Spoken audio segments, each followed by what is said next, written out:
Bueno, hola a todos. En nombre de Taurus y de Penguin, quería, antes de nada, agradecer a Casa de América y especial agradecimiento a Ana Pellicer y a Ana María Rodríguez, que no ha podido venir hoy, pero que a lo mejor probablemente verá la grabación.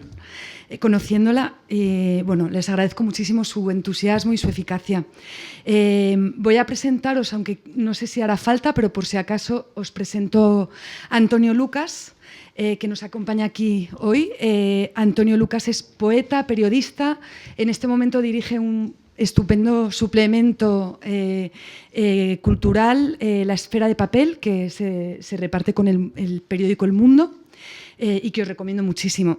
Es un presentador de lujo que este verano se llevó Salvajes de una nueva época, el libro que presentamos hoy, como lectura veraniega, y en mitad de las vacaciones me mandó un mensaje entusiasmado para decirme que, bueno, para él era su manera de descubrir también al autor y bueno, a mí me puso muy contenta porque además yo ya estaba tramando lo de proponerle que presentara el libro y normalmente cuando incordiamos a los posibles presentadores les solemos tener que pedir que lean el libro y les intentamos contagiar el entusiasmo, etcétera, y en este caso pues ya estaba hecho porque el entusiasmo fue primero.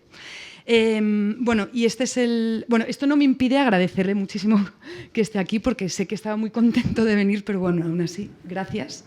Es el tercer libro que publicamos de Carlos Granés en Taurus y yo creo que ya con 3 libros se puede ver, se hace más evidente la trayectoria tan coherente que tiene este autor, más que coherente, porque bueno, coherentes, yo creo que todos nuestros autores, o la gran mayoría, son bastante coherentes, afortunadamente, pero en el caso de Carlos lo que llama la atención es que más que coherente es como extremadamente ordenado, ¿no?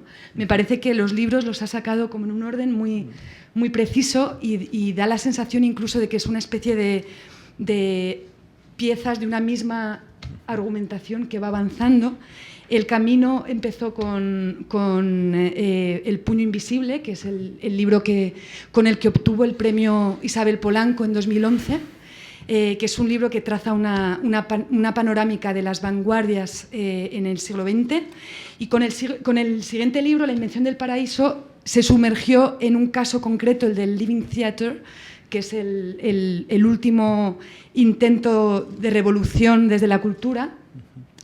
Y aquí, con este libro, ya llega hasta el presente y se centra, bueno, da cuenta del estado actual del arte y de la política, pero da la sensación de que todo lo anterior, las ideas que alcanzó con sus anteriores libros sobre la evolución de la cultura en la sociedad, etcétera, digamos que le permiten hacer un análisis muy, muy original y muy certero del presente. Estamos muy contentos de haber publicado este libro, que ya está a punto de entrar en imprenta la segunda edición, o sea que queremos, ni siquiera, bueno, lleva una semana en la calle, apenas una semana, así que bueno, creemos que va a gustar mucho al público. Y por último, agradezco a todo el público por haber venido. Espero que disfruten mucho de la charla. Gracias.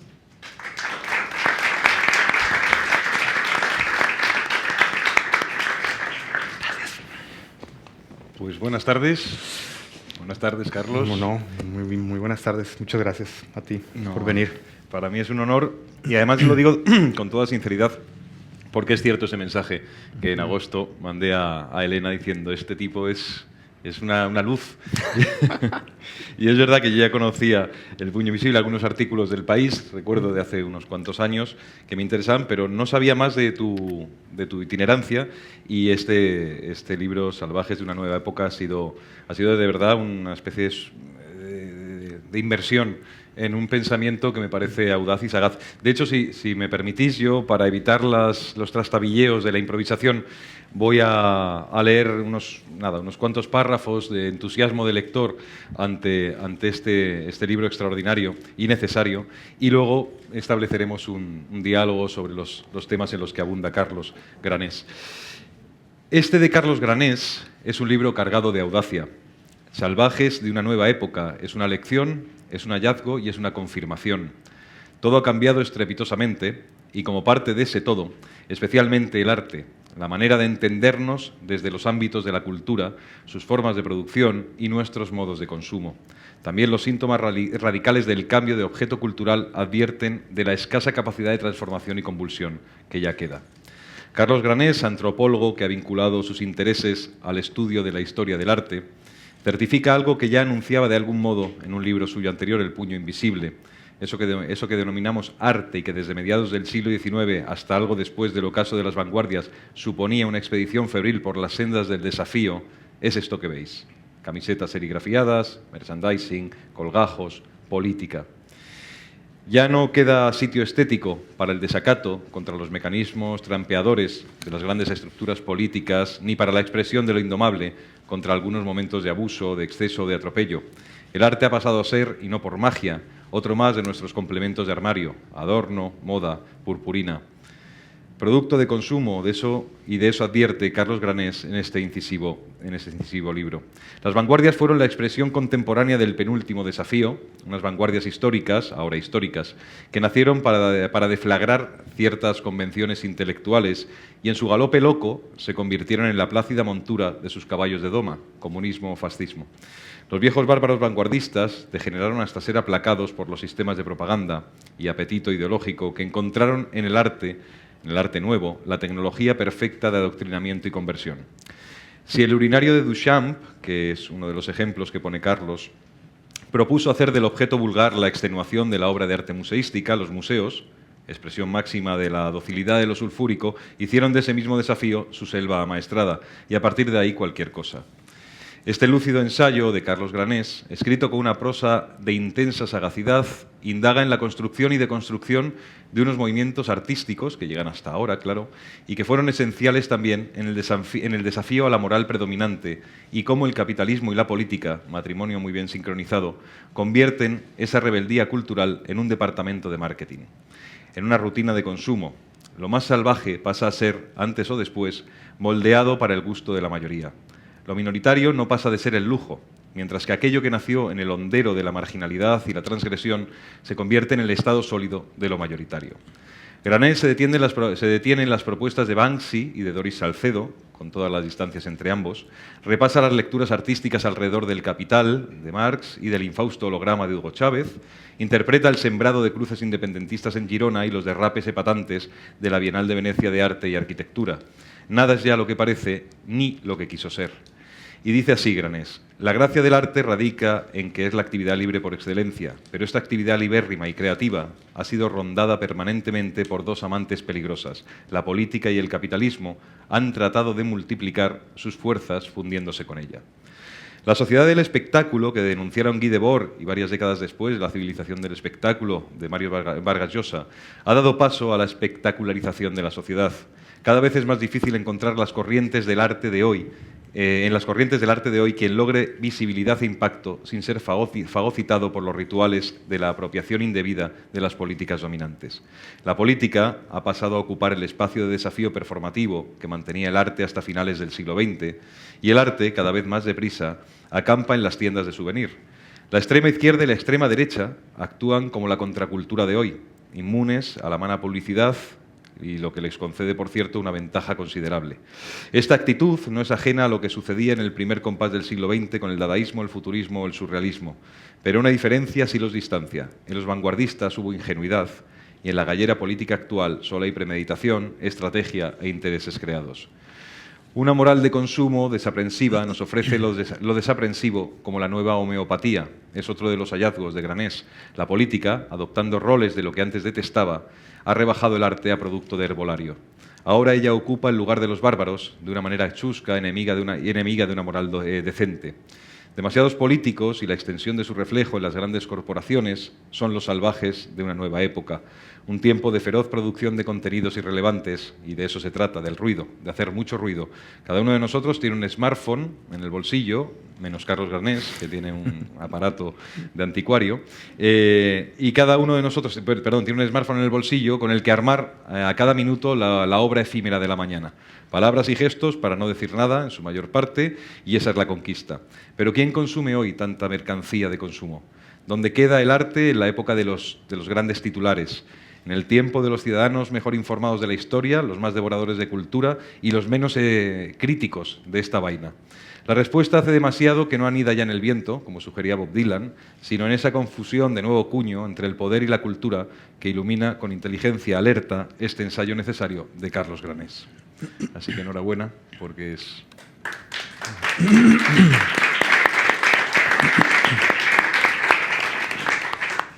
No sé si quieres decir algo antes. No, agradecerles a todos ustedes por asistir, desde luego. A mi hijo, a quien está dedicado el libro, y a sus amigos ahí que están muy, muy atentos a lo que podamos llegar a decir hoy, desde luego. Y a todos ustedes. También a la editorial, a Elena, a Sonia, a Pilar, que han sido extremadamente generosos conmigo. A ti, desde luego, porque viniste desde Salamanca, en donde estabas con una persona mucho más interesante que yo, con Amenábar, ni más ni menos. Igual de interesante. Recorriendo los lugares donde filmó su nueva película.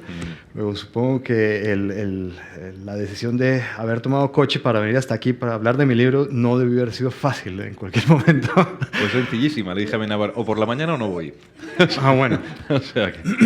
De manera que muchas gracias. Y bueno, a todos ustedes, desde luego. Y también a otra persona muy especial, que es Ana María Rodríguez, que siempre es una anfitriona maravillosa en este sitio y que hoy en día, hoy no ha podido estar porque tuvo un accidente. Es extrañísimo estar acá sin tenerla ella como anfitriona, pero bueno, sé que de corazón o de espíritu está por acá. No como el fantasma que ronda, pero sí de espíritu, digamos. Oye, Carlos, pues... Claro, yo después de leer el libro y de ver que el recorrido que haces además es veraz, o sea, que no forma parte de una fantasía de alguien que viene a incomodar, sino que viene a ser la mirada lúcida de quien sabe lo que mira y lo que ve y cómo metabolizarlo. Claro, al final uno piensa, ¿y cuál es el arte auténtico de hoy?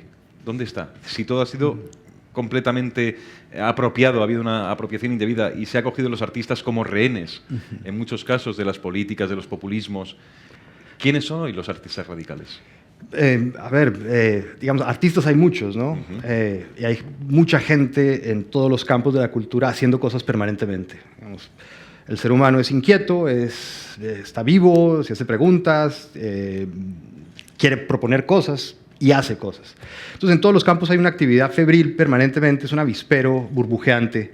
Y se lanzan nuevas propuestas que en algunas ocasiones sí llegan a ser desafiantes o contraculturales, pero inmediatamente, debido al grado de exposición al que estamos sometidos hoy, todo lo que surge en las cloacas, en los barrios marginales, en los callejones oscuros, en los lugares más recónditos, inmediatamente adquiere visibilidad e inmediatamente entra a formar parte de las industrias culturales, que son sistemas que, por un lado, permiten que un contenido llegue a un público amplísimo, ¿no? Y por otro, tienden a neutralizar de una forma muy rápida cualquier mensaje político subversivo que se intente transmitir a través de alguna expresión cultural. Creo que un ejemplo clarísimo, recientísimo, aquí español, es el trap, ¿no?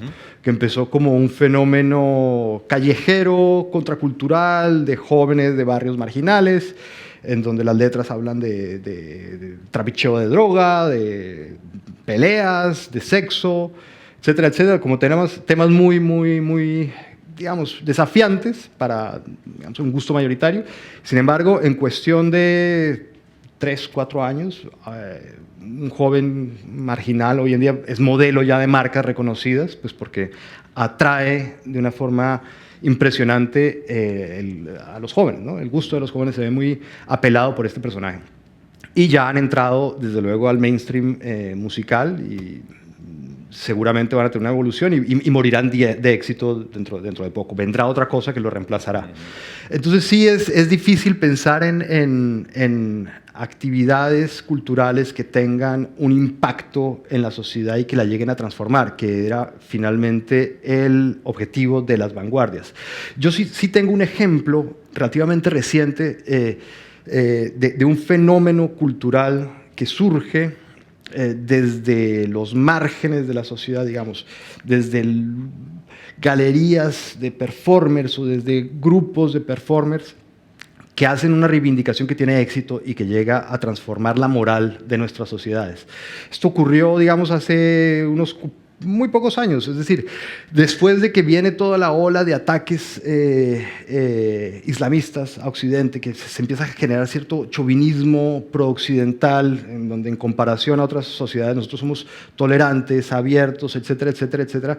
De pronto un grupo de artistas se empieza a dar cuenta que no, que todavía tenemos lunares morales y que los empiezan a señalar, y es la población trans, son los transexuales.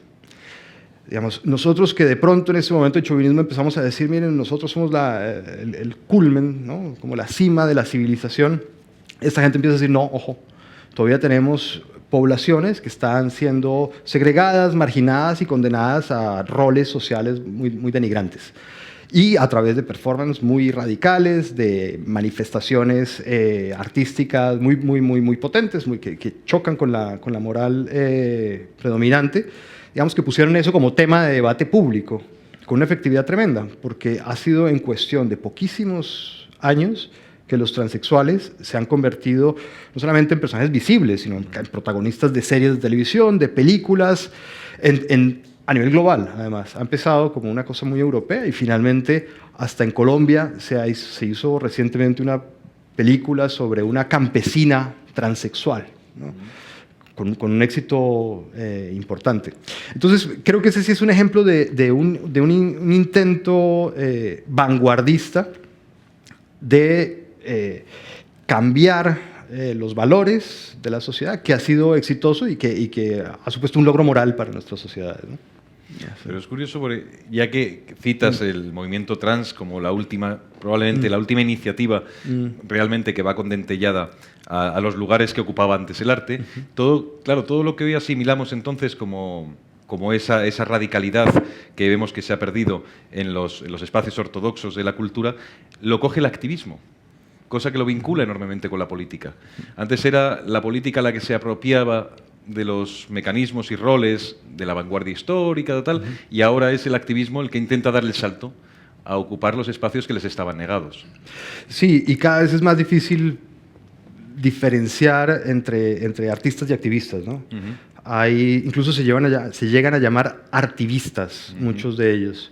Y hoy en día vemos una cantidad de gente preocupada por aquello que ciertos políticos han dejado de lado, ¿no? Preocupaciones por el cambio climático, por los migrantes que se están ahogando en el Mediterráneo, por reivindicaciones de género, por visibilización de identidades minoritarias, etcétera, etcétera. Digamos que son los temas morales de nuestra época, en contra de los cuales muchos políticos han hecho carreras exitosísimas, ¿no? La ultraderecha populista está teniendo un éxito brutal, está entrando a las instituciones justamente atacando todos estos temas, burlándose de ellos, yendo en contra, etcétera, etcétera. Mientras que los artistas cada vez más están asumiendo estas causas como tema de trabajo, tema de exploración, ¿no?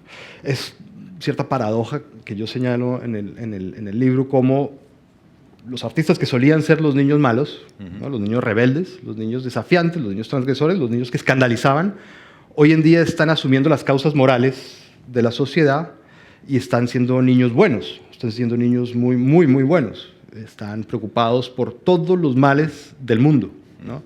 Mientras que los políticos están siendo unos niños muy, muy malos. Están siendo los niños terribles del momento. Pensamos en Bolsonaro, las burradas que suelta, ¿no? Que atentan contra, digamos, la moral progresista que se ha establecido o que ha ganado la partida que después del mayo del 68 empezó a legitimarse, o ya estaba legitimada, y que digamos que permea más conciencias hoy en día. Estos son los nuevos punkis, digamos, los nuevos contraculturales que están justamente bombardeando esa moral, llamando la atención de una forma espectacular y teniendo muchos réditos políticos. Es gente que de la nada al Parlamento llegan casi que con 3 tweets, ¿no? Estoy exagerando, pero casi, digamos. Y son también estrategias muy de vanguardia, también. Es desacralizar lo sagrado. Es decir, ¿quién hoy en día se le ocurre reivindicar la tortura? Solamente a Bolsonaro. Pero eso es básicamente como Siouxsie Sioux saliendo con una esvástica en los 70s, o los punkis, ¿no? Hacían lo mismo. Cosas que chocaban, pero que tenían un éxito mediático tremendo, ¿no? Acaparaban la atención. Antes era el boca a boca, antes era el rumor. Hoy en día, pues con las redes sociales, pues cualquier estupidez que haga cualquier persona en cualquier lugar del mundo es potencialmente un contenido viralizable que va a llegar a millones de personas. Entonces estas estrategias escandalosas, radicales, transgresoras, están teniendo una efectividad tremenda para esta gente. Es publicidad gratis para ellos. Los vanguardistas se caracterizaron por ser unos especialistas en la autopromoción, en la autopublicidad. Sabían que si no hacían escándalo, pues nadie les iba a parar bolas y lo explotaron este mecanismo con una efectividad tremenda. Hoy en día es la ultraderecha, la ultraizquierda también, también, quien está apelando a estos mecanismos para ganar notoriedad, volverse trending topics, acaparar titulares, etcétera, etcétera. Y claro, el control político no solo lo ejerce, o el control sobre la cultura, no solo se ejerce desde la política y la economía, también desde la cultura misma. Es decir, la cultura misma incuba dentro de sus propios anticuerpos, tiene sus agentes, tiene sus observadores que patrullan todo aquello que no debe ser asimilado como cultura mainstream, sino que debemos aplastarlo y desenfocarlo. Y claro, eso es lo más perverso. Es como cuando dices, bueno, la censura es siniestra, pero más siniestro es que tú asimiles esa censura y termines tachando aquello que escribías, ¿no? Entonces, sí. Sí, desde luego. Digamos que tu reflexión me hace pensar en una figura que ha ganado mucha notoriedad hoy en día en el mundo del arte contemporáneo, que es un avispero. Estar al tanto de la actividad artística en una ciudad intermedia de mi país es dificilísimo. Es decir, qué se está haciendo hoy en Manizales para saber exactamente qué se está haciendo en Manizales o en Cali o en Medellín. Hay que multiplicarse porque es demasiado, es un avispero, pasan demasiadas cosas simultáneamente. Entonces, en este río revuelto, el curador ha ganado un poder tremendo, ¿no? El curador se ha convertido como en el gendarme del museo, de los festivales, de las bienales, de los grandes certámenes de arte, que decide quién entra y quién no, y quién tiene visibilidad y quién no. Creo que más para mal que para bien del arte, porque ha ganado tal poder y tal protagonismo que hoy en día incluso se piensa a sí mismo como un metaartista, ¿no? Se piensan los curadores como los verdaderos artistas que utilizan las obras de sus monaguillos, porque casi que son unos papas, se han convertido ellos en los grandes señores de la institución de arte, mientras que los artistas son monaguillos que le dan la materia prima para sus grandes megaproyectos, muy megalómanos. Que finalmente pareciera lo relevante, ¿no? Lo relevante. Son, no sé si censores, pero sí gendarmes. Ellos son los que tienen la llave de la institución.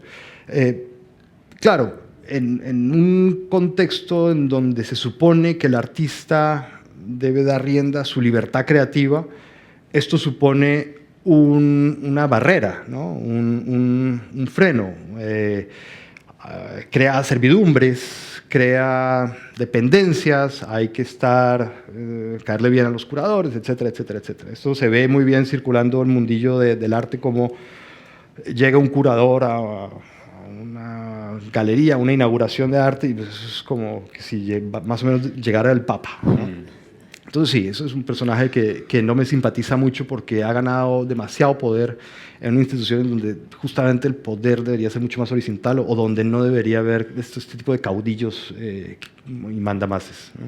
Es curioso, estudias muy bien un caso que es el de un curador encubierto en la figura del mecenas, que es Charles Saatchi, el publicista británico que dio apoyo a Margaret Thatcher y años después se convierte en el impulsor y en el cañón de salida de aquellos que se llaman los Young Angry Artists, ¿no? Los British Artists, que estaba Damien Hirst, que estaba Mark Quinn y todos estos. Ellos llegaron al arte dando sustos estéticos. Es decir, era un susto estético ver aquel tiburón partido, aquella vaca de cabeza pudriéndose llena de moscas, Marco Fili haciendo sus cuadros con los compost de los elefantes. Pero claro, si uno lo piensa bien a día de hoy, además de que se apaciguaron muy pronto, fue mucho más impactante en su momento el origen del mundo de Courbet que todo lo que hicieron ellos. Entonces, Sí. también con el tiempo hemos aprendido a asimilar escándalos que fueron mucho más osados y mucho más valientes en pequeñas estrategias de un cuadrito que está en el dorsey, que es así, Sí. que de algún modo despeinó el final del siglo XIX. Mira, si hoy en día Damien Hirst se atreve a coger una vaca y descuartizarla y partirla en tres con el tema animalista como está, creo que sería el niño de verdad transgresor. Sí. De verdad que sería alguien transgresor que está atacando la moral actual. Lo hizo en los 90, en donde las vacas le importaban un pepino a todo el mundo. Los tiburones, qué carajo, eso es mejor, así no nos comen en las playas. Entonces, de verdad que era una pilluelada, una travesura bastante inocente. No se estaba jugando el pellejo en absoluto, para nada. Quiero verlo hoy en día cogiendo un toro. Y es que ya dándole un juetazo creo que se metería en un problema serísimo. Ahora quiero verlo partido en tres a un toro. Ahí sí, mira, me quitaría el sombrero y diría, hombre, este tipo es valiente. Este tipo es valiente. Pero desde luego que no lo va a hacer. Desde luego que no va a hacer. Ni va a descuartizar mariposas para hacer vitrales, ¿no? Hoy en día no. Me pregunto, mi gran pregunta es, esta gente que compró esas obras por millones, por 12 millones, ¿ahora qué diablos hace? Si está atentando contra la moral contemporánea de una forma flagrante. ¿Qué multimillonario se atreve a sacar un tiburón podrido, muerto ahí, cuando la conciencia animalista está pues ardiendo? Seguramente sus invitados son vegetarianos. Imagínate que ve una vaca ahí, pues espantoso. Entonces, sí es verdad que muchas rebeliones, sobre todo después de mayo del 68, creo que la última gran rebelión significativa fue mayo del 68, que fue también una gran performance. Fue la demostración de que hubo un cambio de valores, de que la nueva generación no estaba dispuesta a vivir como sus mayores, que iban a experimentar con su vida de forma distinta, que iban a vivir a la luz de nuevos valores, impulsados, creo yo, por la vanguardia artística. Después de eso hemos tenido mil rebeliones más, mil rebeliones. Cada generación hace su propia rebelión estética, moral, etcétera, etcétera. Pero ya vienen acompañadas por este otro tiburón, que es el mercado, que está muy atento a lo que se está gestando inmediatamente para comercializarlo. Un ejemplo maravilloso es el punk, el mismo punk británico, no el de Nueva York, el británico.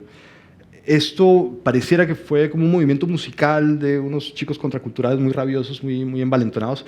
¿Qué va? Esto se lo inventó el dueño de un almacén de ropa. Malcolm Lowry era dueño de una tienda de ropa que se llamaba Sex, que se encontró a unos muchachitos que se pintaban el pelo y que hacían extravagancias y dijo, bueno, si yo pongo a estos chicos a cantar burradas, le voy a hacer una promoción tremenda a mi ropa, ¿no? El punk nace así, es decir, que era un acto de rebeldía y que finalmente tuvo una influencia tremenda en la cultura, pero nace como un producto de consumo, como una estrategia para vender pantalones. Así nace el punk británico. Y de ahí en adelante, es decir, cada generación, lo cual es lógico, intenta rebelarse contra la anterior, intenta imponer sus propios valores, sus propios gustos, pero que lleguen a ser realmente desafiantes para la moral o para el sistema económico, yo lo veo muy difícil, ¿no? Hay excepciones, como este de los transexuales, que sí en realidad tuvo un impacto brutal. Pero que lleguen a producir cambios de conciencia, no lo sé. Vamos a ver ahora con todo el movimiento feminista. Puede ser. También es una corriente de nuevos valores, de nuevas actitudes que suponen cambios en los estilos de vida que está teniendo como mínimo un eco social bestial.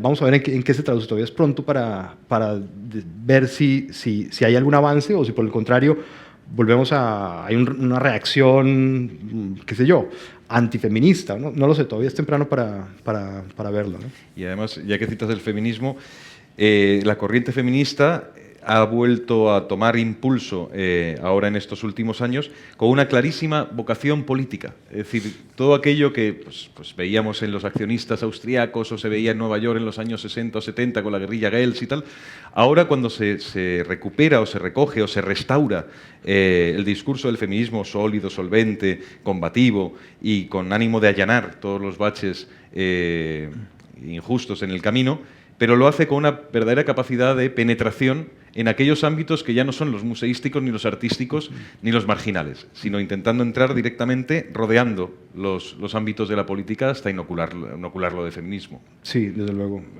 Ha permeado el discurso público de una forma muy, muy evidente, ¿no? Tanto así que los políticos han tenido que reaccionar y tomar partido inmediato a este asunto. El capitalismo y la política, ¿no? Dior vende camisetas a 550 euros que dice we should all be feminists, ¿no? Y todas las marcas, o no todas, pero se exagero, uno tiende a exagerar siempre, pero muchas marcas están o venden sus productos diciendo que parte del precio va a ir a proyectos de empoderamiento femenino en África o que ayudan a impulsar proyectos solidarios de mujeres, etcétera, etcétera. Están intentando vincular las marcas a este nuevo fenómeno, pues porque es un valor en alza y porque está teniendo mucho, digamos, éxito social. Tanto así que Podemos, ahora se cambió el nombre, Unidas Podemos, porque quieren apropiarse de esta causa, evidentemente. El Partido Socialista también, lo vimos en la marcha donde decían que las feministas eran ellas y nadie más, ¿no? Entonces, desde luego que es un botín muy apetecible porque está poniendo de manifiesto un problema real que está permeando conciencias, que está generando mucho debate, que está generando mucho activismo. Entonces, es un botín delicioso tanto para la política como para el capitalismo. Incluso pongo el ejemplo en el libro porque me pareció maravilloso de esta intervención, esta escultura, esta instalación que apareció una mañana misteriosamente en Nueva York. Ah, sí, la niña. La Fearless Girl, ¿no? La niña, una escultura de una niña que pusieron enfrente al gran toro, que es como uno de los símbolos de Wall Street, ¿no? Que parecía como una intervención artística maravillosa. Creo que ese fue uno de los pistoletazos de salida de todo este boom del feminismo, ¿no? Ese momento en donde esta pequeñita aparece casi que una Greta Thunberg desafiando a este toro que podría representar el machismo, la furia económica, Wall Street, toda esta cosa, digamos, asociada a valores quizás negativos, ¿no? ¿Y qué descubrimos con el paso del tiempo? Que en realidad no era una intervención artística, sino que era una estrategia de la McCann Erickson, una campaña publicitaria de una de las aseguradoras o de las agencias de inversión que estaba intentando asociar su marca al feminismo.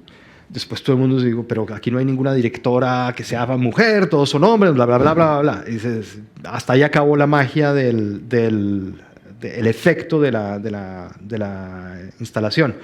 Pero a lo que voy es que sí sirve como síntoma. Es decir, es un síntoma de la época, de cómo el capitalismo, la publicidad, está muy, muy pendiente de qué está pasando, de cuál es el nuevo valor en auge, para apropiarse de él e instrumentalizarlo para la venta, para la promoción, para digamos, que algún producto entre con más facilidad, con menos fricción en el mercado y atraiga a nuevos consumidores, ¿no? Entonces eso está pasando con el feminismo, con el ecologismo, con el animalismo. Antes, hasta no hace mucho, los motores de la publicidad del consumo eran la rebelión y el sexo, ¿no? El sexo estaba muy presente en la publicidad, la explotación del cuerpo femenino, las actitudes rebeldes, individualistas. Eso poco a poco le ha seguido el paso a las reivindicaciones ecologistas, todo tiene que ser verde, al feminismo, al animalismo, ¿no? Por ahí van los tiros de nuestra sociedad y no debe extrañar que tanto el capitalismo como el arte estén muy pendientes de esto y se cuelguen de estas causas para vender cosas y para entrar al museo. Y para ganar premios. Hoy en día, si tú no haces algo sobre cambio climático, no te vas a ganar un premio artístico, pero por nada del mundo. Por nada del mundo. Ni vas a ganar un Oscar si no hablas del racismo en Estados Unidos. Y no vas a ganar Eurovisión si no tienes detrás una historia de traumas, de abusos infantiles y demás. Es decir, la única estrategia o lo único que se está premiando hoy en día en cultura son causas políticamente correctas. La cultura está predominada por estos temas. bueno, tendrá cosas buenas, cosas malas también. También que la causa moral sea propia del arte, me parece que termina siendo como una camisa de fuerza, ¿no? Que impide la expresión individual, impide los canallas, ¿no? El arte, la poesía siempre fue un territorio de canallas, eso siempre lo reivindicaron los surrealistas. Aquí no somos ángeles, aquí somos seres humanos y llegamos aquí con todo el lodo que arrastramos, con lo bueno y lo malo. No tenemos que ser solamente buenos y apoyar causas morales buenas, que fue la batalla que dieron los surrealistas latinoamericanos en contra del indigenismo y el muralismo. Una batalla a muerte, total. Creo que hoy en día toda esta corrección política en el arte es un comeback del indigenismo y del muralismo mexicano. La reivindicación de los oprimidos, la reivindicación de las víctimas, la reivindicación de los no visibles, todo eso que hoy parece novedoso, en realidad ya se dio en América Latina con el indigenismo y el muralismo, ¿no? Así estaba. Es curioso porque citabas a Greta Thunberg y yo miraba hace poco la intervención de esta chiquita en la ONU y tenía un punto performativo tremendamente siniestro. Es decir, se coge a una niña que encima tiene la dificultad del Asperger, para reivindicar una aventura que llevan muchos años reivindicando grandísimos Greenpeace, es decir, el Lanzart, es decir, hay una serie de mecanismos que ya estaban funcionando pero no son eficaces y de repente a alguien se le ocurre que formalizar a esa niña, que podría ser la que se pone delante del toro de Wall Street, formalizar a esa niña, formatear la figura, la idea que tenemos de la infancia, hasta ponerla muy enfadada en un gesto tremendamente performativo, es decir, le faltó sacar el lanzallamas allí y acabar con todos, y decir, estamos muy cabreados como juventud, me pareció uno de los hallazgos más perversos, pero también más audaces de los que he visto últimamente en la ONU, que es un lugar en el que ya uno no se fía demasiado de lo que sucede en la ONU casi nunca. Sí, es sorprendente y creo que esa misma ambivalencia, porque por un lado es una niña que pobre ella, es decir, si yo fuera su padre, en la vida le permitiría convertirse en lo que se está convirtiendo y estar expuesta a todo lo que le está cayendo. Me parece, desde el rol de padre, como terrible. Por otro lado, es un símbolo perfecto, es un símbolo espectacular, ¿no? Son las nuevas generaciones reclamándole a los mayores que ya se van a morir y que les importa un pepino, que no les dejen esto hecho un estercolero, ¿no? Que pues, ellos tienen 15 años, les queda toda la vida por delante y pues ojalá queden glaciares, ¿no? Y a sus hijos y demás. Entonces es un símbolo muy potente, muy potente porque lo acompaña la pureza del niño, el candor, toda una cantidad de elementos que no se asocian con la ONU, en donde van matones, dictadores, pues, gente pues, espantosa, desde luego. Entonces, muy potente, muy potente. Ella en realidad no está diciendo nada nuevo, no está diciendo nada que no tú lo dices. Es decir, que Greenpeace y que Al Gore y miles de científicos no hayan dicho. Pero el que lo diga una niña, hoy en día, una fearless girl, delante de toros, tiene es una imagen fabulosa, es una imagen mediática fabulosa, con un poder de viralización espectacular, que, bueno, no sé si sirva o no, porque ha tenido reacciones tanto positivas como negativas. Yo no creo que un niño haya recibido tantos ataques en tan poco tiempo, nunca en los últimos decenios, no sé. Le ha caído un chaparrón de inmundicia desconcertante, ¿no? No entiendo tantas reacciones viscerales en contra de esta, que la está instrumentalizando. Y pues sí, claro que sí, pero a Messi también. Instrumentalizan los papás y nadie va a decirle, tu papá te está instrumentalizando, no le importa un pepino el fútbol, lo que quiere es la pasta. Obvio, claro que sí, y posiblemente los padres de esta niña también, pero eso no le resta legitimidad a su causa, ¿no? Entonces, bueno, como digamos, elemento sintomático de la época es genial, sin lugar a dudas. Vamos a ver qué pasa con la pobre, insisto, pobre ella, creo que la va a pasar mal. sin duda. Claro, pero ya no nos vale la niña de Banksy, esa que va con el globito, ya no nos vale, necesitamos la infancia enfadada, ¿no? Exactamente. Y eso ha sido en 5 años. Sí, Hasta sí. hace 5 años la gente se emocionaba porque Banksy había pintado una niña Exactamente. con un globito o haciendo no sé qué. Sí, sí, sí. Y ahora ya esa niña no nos valdría, ya es cursi ya la niña de Banksy. Sí, ya es demasiado kitsch. Claro, Es kitsch, sentimental. falta guerrilla. Falta, sí, furia. ¿No? Es verdad. Oye, en flamenco hay unos cantes, se llaman cantes de ida y vuelta. Son aquellos que los flamencos cogen, por ejemplo, de Latinoamérica, las colombianas, los tangos. En política sucede también, hay viajes de ida y vuelta, como en el flamenco. Es decir, nosotros pasamos años en este país apelando a la autoridad que teníamos por haber sabido hacer una democracia impecable y cuánto tendrían que aprender nuestros hermanos latinoamericanos de lo que es la democracia y sobre todo la transición. Y sin embargo, ahora, hace unos años, han sido los partidos españoles, en principio Unidas Podemos, quien decidió hacer ese viaje de vuelta. Fue a Latinoamérica a entender cómo eran los mecanismos y los roles, lo explicas bien en el libro, del populismo. Es decir, en Bolivia, en Chiapas y en Venezuela, iba a decir Maduro. Iba a decir en Maduro. Y en Venezuela. Es decir, al fin y al cabo, nosotros volvemos al lugar de la ida y a la vuelta, sí, a establecer un nuevo código de política que es populismo, con unos referentes viejísimos, como Laclau y sí, todo este personal, a reinventarnos nosotros mismos la política a la que hace unos pocos años dábamos lecciones. Es verdad. Hay algo nuevo, eso sí, hay algo nuevo, porque mira, la fascinación del europeo por la revolución latinoamericana es un cliché, eso se ha dado siempre. Ha sido como, digamos, la América Latina como una pantalla de proyección de las utopías fallidas de Europa, ¿no? Aquí no se pudo dar la gran revolución, pero bueno, en Nicaragua sí, en Colombia sí, en Perú sí, o casi, ¿no?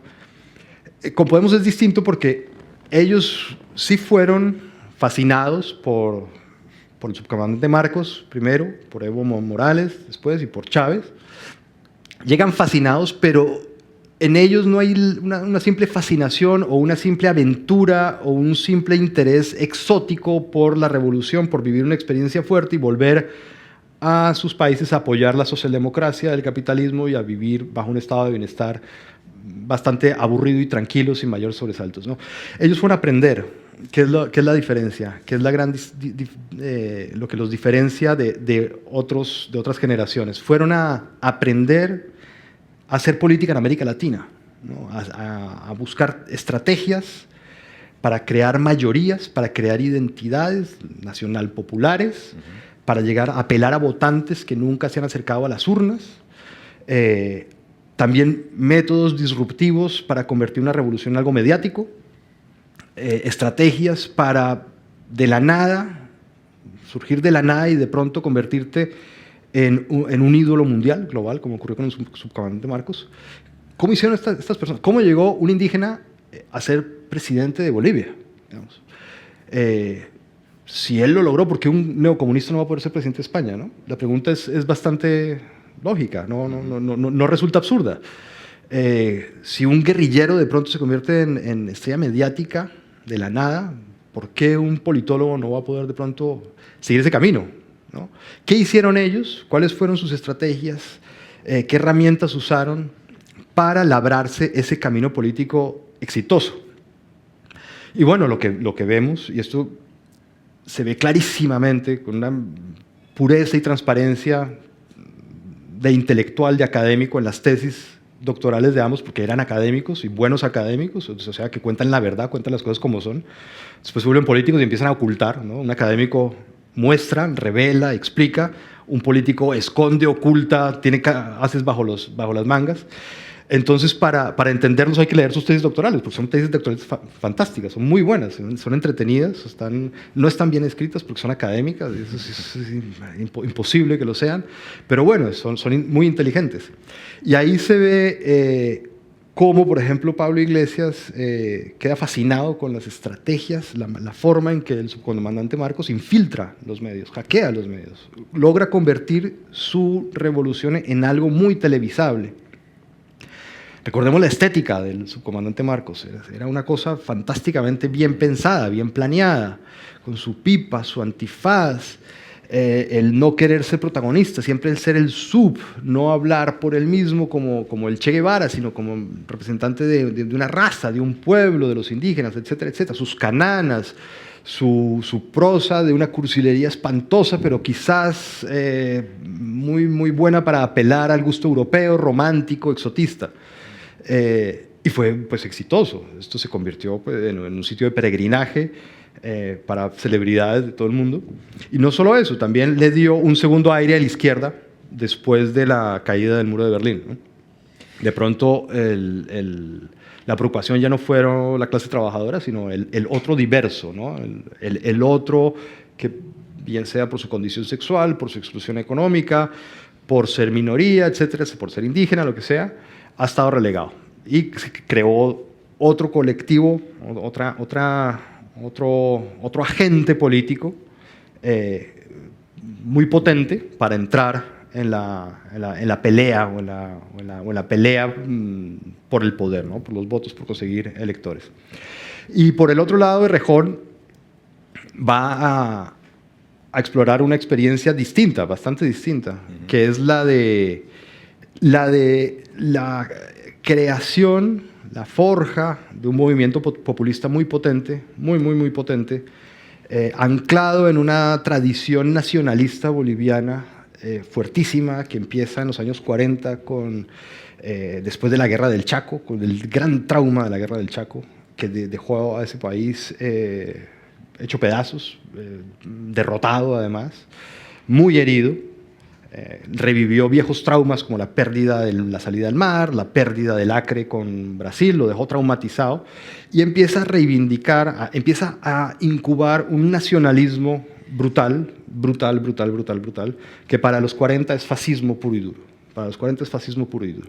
Y ahí surge el MNR, el Movimiento Nacionalista Revolucionario, que viene de pensadores ultranacionalistas, pro-eje, antisemitas, incluso anticomunistas, porque son agentes internacionales, son totalmente nacionalistas, y de ahí surge todo el discurso de patria, antipatria, Bolivia, antibolivia, casta, pueblo.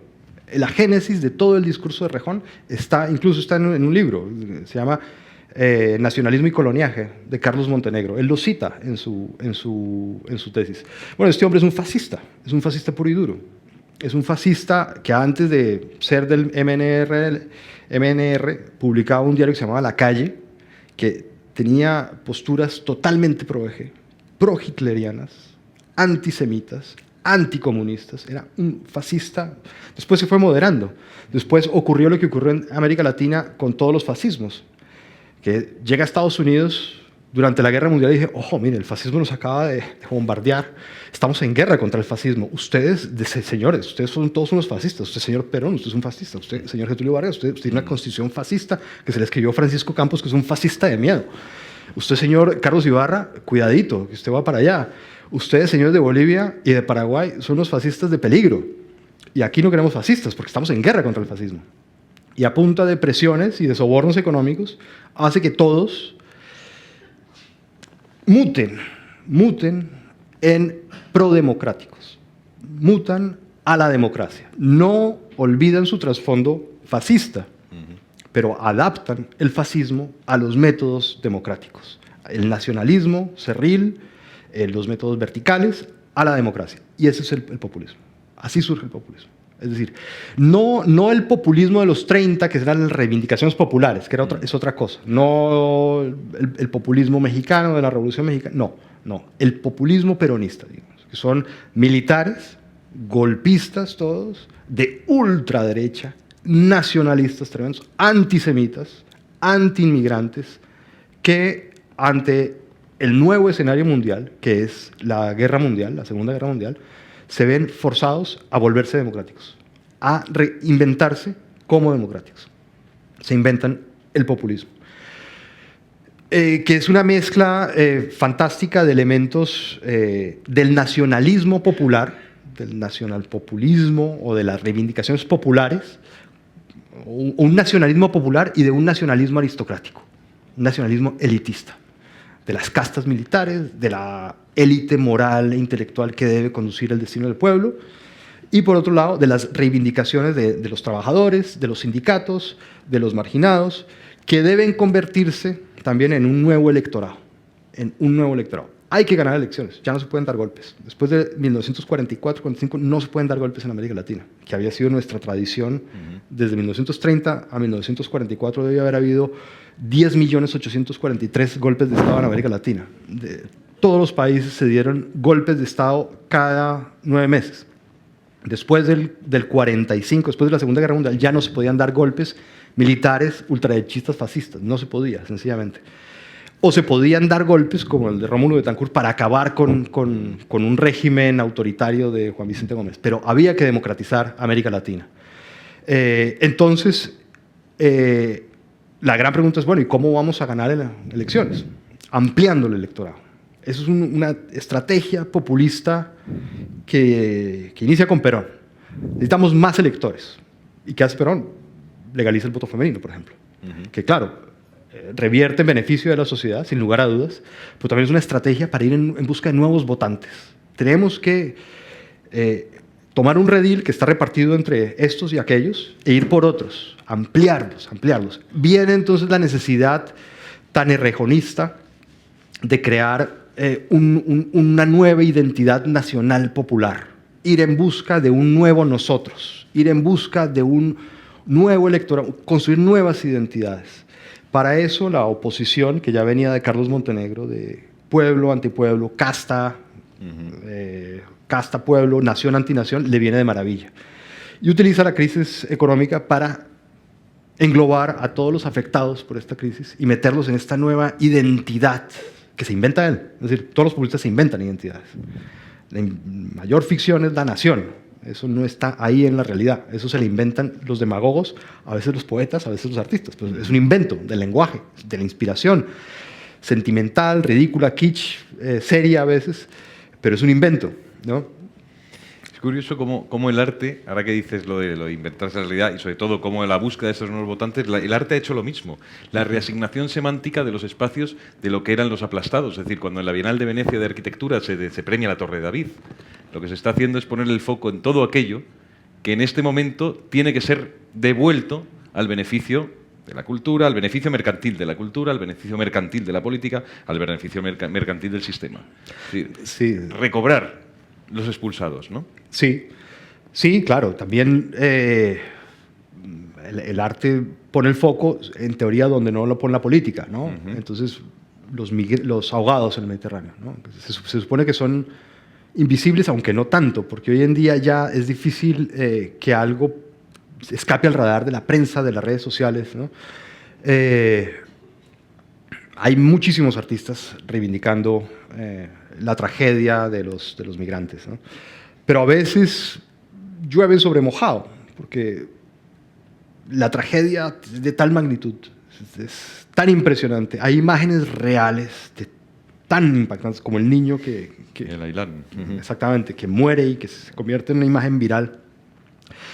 Que a veces yo me pregunto, bueno, ¿y el arte qué puede hacer frente a esto? ¿Cómo puede superar a esta imagen tan cruda? ¿O vale la pena incluso intentar competir con ella? Es decir, porque no hay imagen más conmovedora, más tenaz, más terrible que ver a este niño ahogado, ¿no? Lo tiran los lengüetazos de mar a la playa. Es espantosa. ¿Qué puede hacer el arte frente a eso? Es decir, no sé.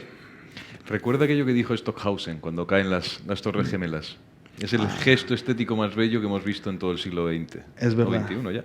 Es verdad. Sí, fue una frase... Fue una frase feroz, pero sí. una frase atroz. Pero Sí, es una frase que si uno la piensa desde esa cierta distancia más enfriada, es lo mejor espectáculo que le ha caído. Pasa que, bueno, el coste es extraordinariamente... Sí. Incluso recuerdo que en esa época unos raperos habían hecho una carátula de su disco anticipándose a esto, ¿no? Sí, cierto. Y claro, les tocó suspender esa imagen, porque ¿cómo diablos iban a competir con la magnitud de esa tragedia. ¿Qué imagen, qué representación podía competir con la realidad? ¿Sí? Hay momentos en donde la realidad sencillamente se desmadra y supera cualquier invención o cualquier fantasía que pueda surgir del ingenio humano, ¿no?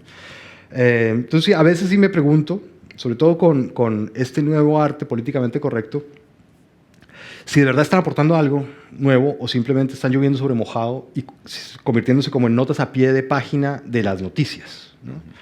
Hay ahogados en el Mediterráneo, lo vemos en las noticias, lo vemos en los periódicos. Vamos a la galería y... ¡oh! Hay muertos en el Mediterráneo. Pues no, ya lo sabemos, ya lo sabemos. ¿Ya? No sé si necesitamos esa alarma extra que proporciona el arte para concientizarnos. Quizás sí, no lo sé. En mi caso no. En mi caso no, porque soy un consumidor de noticias obsesivo. Entonces, cuando llego a una galería y veo lo que ya me han contado los noticieros, lo que ya sé, la verdad me frustro, ¿no? La idea de ir a ver artes que te sorprendan o que te muestren algo que no has visto, que no te ha ocurrido, o otra perspectiva de algún fenómeno mediático, ¿no? Podría ser. Pero es difícil, ¿no?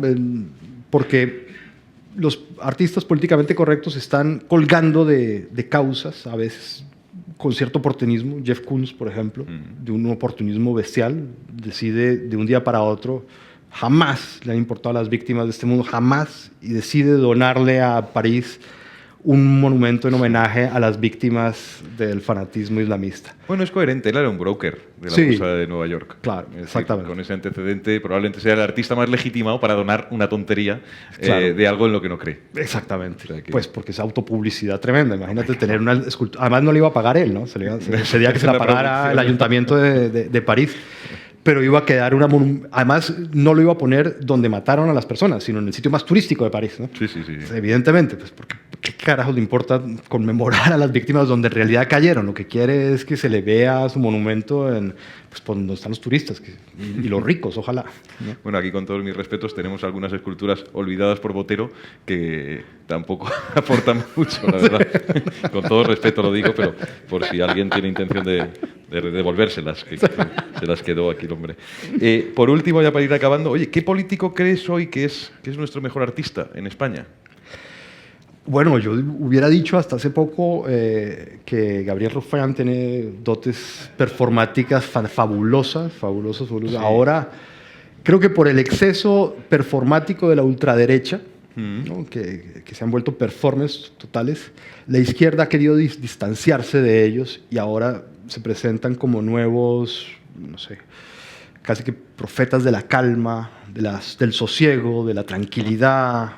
La mutación de la última media hora, vamos a ver qué pasa, ¿no? Es la mutación después del verano. No sé si se fue al Tíbet este hombre a tener un retiro espiritual, lo dudo. Creo más bien que es un reencauche estratégico para diferenciarse de la ultraderecha. Pero hasta hace nada, todo el mundo sabía quién era Gabriel Rufián, no precisamente por las ideas y por las propuestas que iba a plantear al Congreso, sino por sus performances, por su impresora, por sus desplantes, por su antipolítica. Y esto es algo que para un latinoamericano es, digamos, ultra conocido. La antipolítica, digamos, desde que estamos chiquitos vemos antipolíticos haciendo este tipo de payasadas. Y hay antipolíticos hasta incluso buenos, como Antanas Mockus en Colombia, que llegó a la alcaldía de Bogotá con estrategias totalmente antipolíticas, totalmente performáticas, curiosamente para beneficio de la convivencia, de la ciudadanía, etcétera, etcétera. Pero Gabriel Rufián era el orinal de Duchamp. Sí. Era un orinal de Duchamp lanzado a las instituciones políticas para hacer antipolítica. Como el orinal de Duchamp llega a la institución arte para hacer antiarte, cumplía la misma función, dinamitar la institución política desde adentro, con actitudes totalmente antipolíticas, con un éxito pues, impresionante, porque cualquier gesto transgresor que salga de la rutina, que le quite el aburrimiento a muchos periodistas, pues inmediatamente llega a los titulares y a las redes sociales. Se vuelve trending topic y es el mayor botín para un político hoy en día. Ser trending topic, por bueno o por malo. Sí. Ser trending topic es... ¿Qué pasó con el partido de Llamazares? Llamazares es un político antiguo que no entiende del performance, que no entiende que el teatro es otra cosa, que la política hoy en día es una cosa de actores, casi histriónica, tipo serio, contenido, no sé qué. Bueno, se acabó su partido y ni nos enteramos. No. Es decir, no nos enteramos qué había pasado con él. ¿Actúa es que se llamaba su partido? Actúa con Baltasar Garzón. Con el Baltasar juez, Garzón, sí. exactamente. Es decir, se salieron del radar. ¿Por qué? Porque no hicieron ninguna payasada. Claro. Porque no hicieron nada histriónico, nada que llamara la atención de la prensa, de las redes sociales. Es verdad lo que dices de Rufián. Lo que pasa es que luego por exceso, ya vamos a ir acabando, por exceso de performer pasó a Chavo del 8. Y ya llega un momento en el que ya eso no nos hacía tanta Sí, ya gracia. empezó a dejar de colar. Sí, ya nos no hacía colaba. tanta gracia. Y por último, me gustaría, o por penúltimo, preguntarte por probablemente el último gesto realmente de accionismo político con toda su suciedad dentro, que es lo de las cruces, por ejemplo, que hace un año se produjeron en Girona, que lo estudias muy bien en el libro. Es decir, esa apropiación de la imagen, esa apropiación de la escenografía, sí, del espacio, que tiene mucho de Grotowski, es decir, romper la cuarta pared del teatro para que todos nos impliquemos como activos, actores en la causa, que es lo que ha hecho en este caso el independentismo catalán. Claro, la estrategia del independentismo catalán es muy distinta a la de Podemos por obvias razones, y es que Podemos partía de la nada. El independentismo catalán parte desde el poder. A Pablo Iglesias le tocaba hackear los medios para darse a conocer. El independentismo catalán no necesita eso porque ya está en el poder. Lo que necesita es crear otra ilusión, que es la de la hegemonía, la de la unidad espiritual, la de somos un solo pueblo, todo el mundo está con nosotros, no hay disidencia, no hay diversidad de opiniones, somos una sola cosa, y avasallar el espacio público con símbolos busca ese efecto óptico, que durante mucho tiempo funcionó, desde luego, hasta que los mismos catalanes no independentistas empiezan también a pelear la calle, empiezan a pelear, a quitar los lazos y decir, ojo, no, esto no es una cosa tan unánime como se cree, pero a nivel internacional sí ha encandilado ciertas retinas que han empezado a ver la causa independentista como una cosa homogénea, unánime, que no tiene ninguna contestación dentro de Cataluña. España sí, porque España, pues claro, es franquista, rancia, etcétera, etcétera, pero dentro de Cataluña no. Y eso es peronismo puro y duro, ¿no? O sea, es peronismo puro y duro. Perón desde el poder compró todos los medios de comunicación, estrenó la televisión en 1951, llega la televisión a Argentina en 1951 y la primera imagen que ven los argentinos es Evita Perón, moribunda, ya tiene cáncer, va a morir al año siguiente. En el Día de la Lealtad Peronista, el 17 de octubre, dando un discurso sentimental a morir, diciéndole que su vida ha valido la pena porque se la ha dedicado al general y bla, bla, bla, bla, bla, bla, bla, bla. Es decir, ningún culebrón mexicano, ni venezolano, ni colombiano le llega a los pies a lo que es esta imagen de esta mujer como primera emisión televisiva. Imagínate el impacto que tiene eso en la sensibilidad de las grandes masas. Es una cosa brutal, un ejercicio de la teatralización desde el poder, desde el control de los medios, que tiene un efecto brutal, ¿no? en la sociedad.